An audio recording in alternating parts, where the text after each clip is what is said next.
Broadcasting from the business capital of the world, this is the Podcast Business News Network.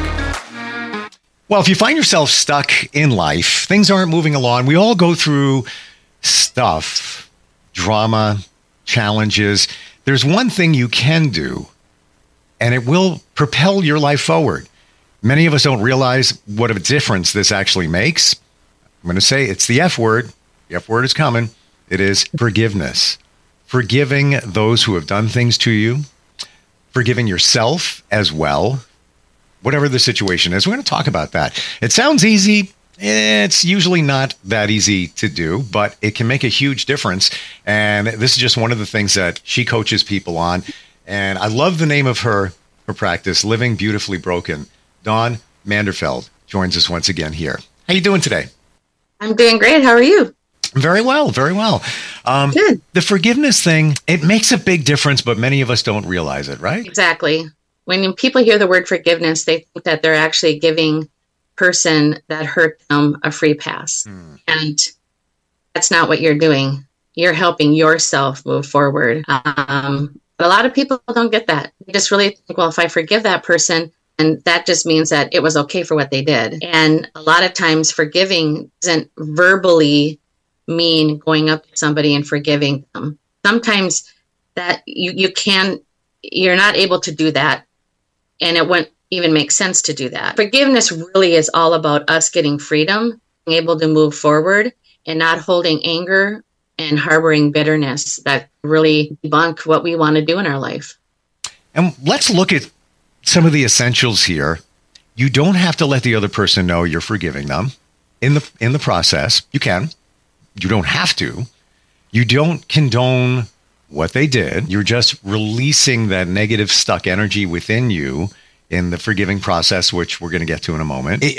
You can look at it all different ways, but the bottom line, as I've experienced and heard, that once you release, it's a freedom that you never knew you had. And if you don't forgive, let's assume somebody did something really, really wrong to you. You're letting that control your life. You're letting them control your life. They don't care. They already moved on. They're not even giving you a thought. Exactly. You may think they are. You may want them to. Not going to happen.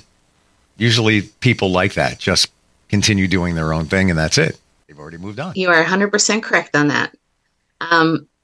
The whole thing about forgiveness is when you forgive someone, it doesn't always mean the hurt happen, or forgiving the hurt happens right away. It's letting the bitterness of what the person did to you finally be released from you, that you're not holding in that bitterness anymore. You may still have to work through the hurt a little bit. In the long run, it's you not allowing them control every decision and every emotion that you have. And that's what unforgiveness does. You're giving them so much credit, and they don't deserve any credit. You're giving them credit to let you feel horrible and for you to be angry and for you to get mad. Why give that to somebody who really doesn't care? Yeah, it's so true. Because we want a response out of them. You know, maybe you just want them to say they're sorry. Maybe it's not going to happen. Or maybe it has, but you're still thinking, but how could you do this? How do you get past if somebody has done almost the unthinkable and you just can't fathom how somebody can do what they did? How do you move past that? Because I think that's got a lot of people stuck. Like just connecting how that person could do that and hurt somebody else, meaning yourself. How do you move past that feeling? It takes time. A lot of people want it done right away. Like we've shared before, we live in a microwave world. Push a button, it's done. It's over. When it comes to our emotions and when it comes to how our hearts and our minds work, forgiveness takes time. For some people, it's easier than others. For other people, it can be very, very hard because you can be holding unforgiveness towards many, many people. And a lot of people think, well, I don't want to forgive. I want to hold on to that. That's a part of who I am. That gives me credibility to talk about them, complain about them, put blame on them. Well, in the long run, you're not hurting them when you do that either, because they probably have moved on. What you're doing is you're building a character that you may not want to have, that can really make people who really want to help and really want to be with you walk away from you. Because you're always talking about that. You're always upset about that. You're always putting blame. Unforgiveness, when people carry unforgiveness, the blame always goes to someone else. And we may not have done anything cause that person to hurt us. At the same time, don't allow their actions to literally destroy you. So it does take time. It takes time to talk it through. It takes time to put together in your head, what if I don't forgive? What if I keep talking about this? What if I keep losing friends because I'm so angry at this person, won't forgive them? You're going to start losing relationships the longer you harbor that bitterness and unforgiveness. It really hurts you and only you in the long run ever. It's so true. I'm glad you brought that up, Dawn, because a lot of us don't realize it. And if you're harboring these feelings, let's say it's for an ex, your friends have heard you spew many times. And it's all good. You know, that's what your friends are for, to just hear what you got to say. But after a while, after time goes by, they don't want to hear it anymore. Sorry. They've done what they can do. So now it's time to release. So what are those things that we can do to release those negative feelings and forgive somebody? A lot of what I have used that has worked is positive affirmation. Sometimes you have to faith it till you make it. And that means you sometimes have to write down on a card, on an index card, I do not want to be angry anymore. And you literally have to write that down and say it numerous times a day. And even if you don't feel like it, you need to start saying, I want to move forward. I want to be healthy. I want to be happy. When you start speaking that into you, then that's when you can start, your mind will start focusing on, oh, me being so angry is hurting my health. It's hurting my job place. It's hurting every relationship it has. It's blocking me from finding, per se, the next person who may be the right person for me. Positive affirmations are very powerful. And I could go to the religious part of it and bring scripture into it. And even in the Bible, it says it's not easy. It literally is one step at a time. But when you make the choice and you literally are like, I am done with this. I want to move on. I am tired of letting this person control every single aspect of my life. That's when people are ready to slowly just walk through it and say, like I said, take a marker and write it on your bathroom window. I am going to forgive so-and-so today. And keep speaking it and keep talking it until you literally feel less and less angry at them. And all of a sudden, before you know it, you're not even a topic of your subjects anymore. It's literally, you have literally forgiven them. Yeah, you don't But care. It's a process. It's a process. I find it's also helpful to make commitments to yourself. For example, let's say you want to send a text. So instead of sending the text, write it in your notepad on your phone. What you would say, let me craft this text right here before I send it, because I'll just copy and paste it and send it. You're not actually going to send it, but you're going to write it out. Yeah. You're going to write out your feelings. And if that doesn't work for you, put it in the text screen, but don't send it. Exactly. So it's a visual thing. So you can see what you're doing. Or like when you say write it down, it's, you literally write down what you would say to that person. Mm-hmm. I had a person that I needed to forgive, but he had passed before I could do it. I literally, one day it hit me so hard. I just verbally just said, so-and-so, I want you to know this is what you did to me. This is the hurt that you caused me. I allowed it to stay in my life for this long. Not anymore. I am going to forgive you for me, not for you. I am going to forgive you because I don't want to feel this way anymore. And even doing that numerous times, it will start. That's how our brains work. It will start actually coming into fruition. And before you know it, you have forgiven the person and you don't talk about that anymore. Or if you do, it doesn't hurt you anymore. And you use it as a story to share with somebody else going through the same thing. It helps to talk about it, obviously. For me, in one particular situation, I actually use hypnotherapy. Didn't even know it existed for it. But, long road, long process. depending on the situation, it takes time. And that's, to your point before about the microwave world we live in, you have to be patient. It's not like one day you're going to write something down and whew, everything's good. Now I forgive them. Let's move them forward. It's going to take time. It's a process depending on what somebody did to you. Let's flip it around. Let's talk about forgiving yourself. Where do we start there? Writing it down. Writing things down is huge because you're not only, you have to use a mental part of you to write it down. Then you're using your visual senses to literally see it. You're using your emotions and your mental status to write it down. You're using your visual senses to see it. When you start doing that, that's when you can realize that this is a really big thing and I'm really struggling with this. And that's the beginning process of being able to forgive yourself. And I believe for me, it has been harder for me to forgive myself than it has been for those that have hurt me. Because I always say, I should have known better. I can do better. I should have done better. I mean, we have everything being thrown at us that makes us feel like we have to have perfection in everything that we do. And that we have to articulate and be exact in how we treat people. Because again, offense is so strong. But we take offense from ourselves and don't even realize it until we come to the point where I'm not worth that. I'm not worthy to have that. Look at what I've done. I can't even forgive myself for saying that to someone. I can't forgive myself for that action. And it all steamrolls into literally, who do we want to be? Where do we want to move forward in life? What kind of person do we want to be? And all of that has to do with forgiveness, others, and for ourselves. All of it falls into that category, literally. And let's be honest, if it's a situation in a relationship, it always takes two. That person could have done something horrific, but in a relationship, there was a balance between the two of you.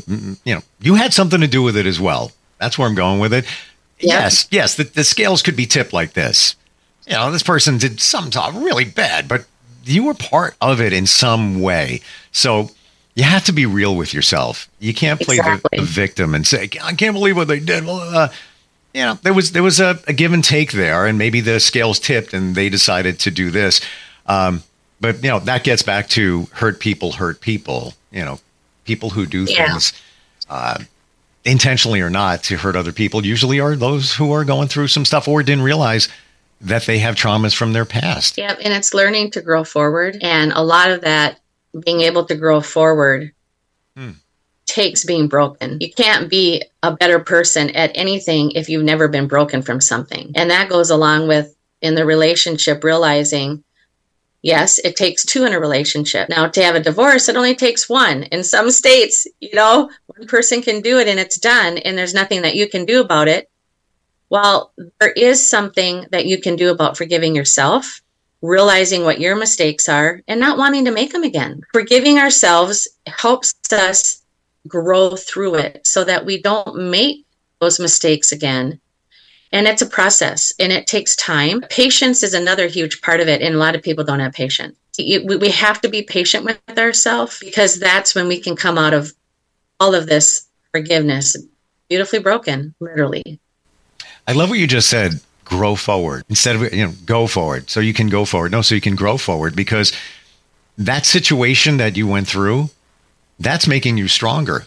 So you're growing as you grow forward, you're going forward. And that's so true. Like if you can take the lesson learned in a situation, somebody hurt you really bad. All right. How did that go down? Why did you allow them to? What was going on there? What didn't you see? Probably there was something there that, you didn't identify, or maybe you knew but didn't want to admit it to yourself. But growing forward, if you look at it that way, I don't want to, put on the rose-colored glasses, but look at it in a positive way. What you learned from the situation, what came from a relationship, whatever it might be, and how that's going to help you even be a better person and get a better situation next time your life presents it. It's okay to make mistakes if you learn from them. But if you keep making the same mistake and don't learn from them, you're going to be a very bitter, not a nice person to be around, and you're not going to have a whole lot of friends to support you. And that is what's very huge. A lot of people don't like to make mistakes. But that's when you learn about who you are, what you can tolerate, what you don't tolerate well, how you can work through making those changes. And all of that stems into forgiveness. It could be a little mistake, it could be a big mistake. It's okay to make mistakes if you grow from them. It's not okay to make mistakes if it's always somebody else's fault and you don't want to see it. And that's just who I am. I don't want to change. And when you brought up relationships, it's huge. A type A person being with a type C person, pretty interesting relationship. Type B person with a type C, pretty okay. Type A with type B, probably the best. We're all trying to learn how to function and how to work and how to be a team. No matter where we are, whether you're in a family, you still have to learn team dynamics. When you're at a job, it's team dynamics. When you're in a relationship, it's team dynamics. When you have friends, it's team dynamics. All of that is all these different people coming together who all have different reasons why they do things. If you don't talk to them and say, hey, do you know that what you said really kind of bothered me or hurt me? It's okay to do that. And if they are your real friend and they really want to grow forward and they really want to walk in a life of forgiveness, they're going to say, oh, I'm really sorry. I didn't mean to do that. A lot of people don't want to talk about it. They don't like confrontation and they think it's always going to be confrontation. You don't have to be rude and mean when you confront somebody. Say, hey, I just want you to know the other day when you said this, I've kind of let it fester in me. And it really has bothered me. Can you tell me why you said it that way? And maybe we took it the wrong way. Conversation is huge in any form of walking in forgiveness. I just got a visual. I wanted to share this, what you just said. So I'm part of a men's group. Been with them about 6 months. It's been very impactful. We share things. There's a larger group and then individual groups. And it's been believed that women hold on to things where men get it over with and move on. And there's a thing in the group called holding a list. So if you're holding a list on another man, you're angry. Something happened. You're holding a list. And you're encouraged at every meeting, and they even throw it out, along with other things. We check in, how you doing? A number from 1 to 10, et cetera. Anybody here holding a list on somebody else? And there are times, the last meeting I went to, somebody got up, yeah, I'm holding a list on insert name, Mike. Remember Mike. The two men face each other. Put your hand on the heart of each man like this, right? Crisscross. And one looks the other one in the eye and explains why he's angry, what you did to me. And there's positivity. Yeah, you're a great person, love you, whatever it is, but that wasn't right what you did. And that's it. Move on. And it sounds so simple. It really is effective. It's a little, for a second, it's a little tense watching it, depending on what they're holding a list for. But it's like forgive and forget. That's it. Moving on. It was an eye opener for me. And maybe that's what we should be doing, like you. And that's what inspired it. You just said that, where you get vocal, communicate. Hey, listen, what you did wasn't cool. Let's talk about that. As opposed to sweeping it under the rug, then those negative feelings start growing like mold, right? And then it just gets worse and worse and worse. And you think it's going to go away, but it's not going to go away. You're always going to remember it. So you clear it. Exactly what you said. It is a lot simpler than people realize. It really is. Our emotions are such a strong part of who we are. And a lot of times, if we've tried to talk to someone in the past and they brushed us off or made comments, that right there can stop a lot of people from ever wanting to do it again. Like you said, just talk to them. Don't yell at them. It may get intense for a moment. You don't have to root them and say, man, you hurt me. I can't believe you know what you said to me. No, take a deep breath and just say, hey, I care about our friendship. I care about our relationship. It's really bothered me the way you said it. Can you tell me how you meant it? Did you want it to bother me? Or did I take it the wrong way? Was I in a mood that day? We all get in moods where we can be easily irritated, easily agitated. And just talk to people, talk to them. Just ask them what they meant by that. Approach them. Be approachable and don't be afraid to approach. Your tone sets the whole setting for all of it. It's such a great point, because I'm thinking now, Could be a miscommunication. Maybe what you're thinking wasn't what the situation was, and you're angry over it, but it wasn't what you're thinking. You'll never know until you communicate. Exactly. Like that one phrase I told you before that I really, really like. And it's how I write it is, be careful for the spirit of offense. It hears things never said, and it perceives insults that were never given. Mm-hmm. That's powerful. And that's why you have to communicate. It all boils into, are you going to forgive or not forgive? And I get it. We don't like confrontation. Many of us don't want to deal with it. Final thought here. Have you ever heard of, and I'm going to say this wrong, Ho'oponopono or something similar? It's a Hawaiian. Yes, I have. Okay. Yep. Poem or mantra that you can repeat. Yep. If you Google it, and just even if you type in, Hopon, whatever, Hawaii, it'll come up. It's been for generations, people have used it. I hear it's effective. I never have, but Ho'oponopono, something like that. Dawn, great talking about this today. Like it is, we don't realize how important it is. And it feels good to be angry at somebody. Just you feel justified, but all you're doing is letting them take your energy. And it's just a part of what you do in terms of life coaching. How do we find you? How do we connect with you? You can go to my website, which is livingbb.org. You can email me at donrenee@livingbb.org. And my phone number is 952-200-1103. I say it every time we get together, and I'm going to say it again. And I shared it with somebody recently over dinner. The name, Living Beautifully Broken. I love the fact that it is an admission of we're not perfect, and it's okay. It's all right. Just fabulous. It's instead of looking at the other way in positivity, which is fine. It's getting real. We are broken. It's all good. It's all good. It's all good. One less way to be broken is forgive, without a doubt. Yep. Thank you so much for being here. Forgive and grow forward. Grow forward. Exactly. I'm stealing that one. Trust me. Thanks for today, Dawn. Really appreciate it. Thank you. And you have a blessed week now. You too. We'll be right back.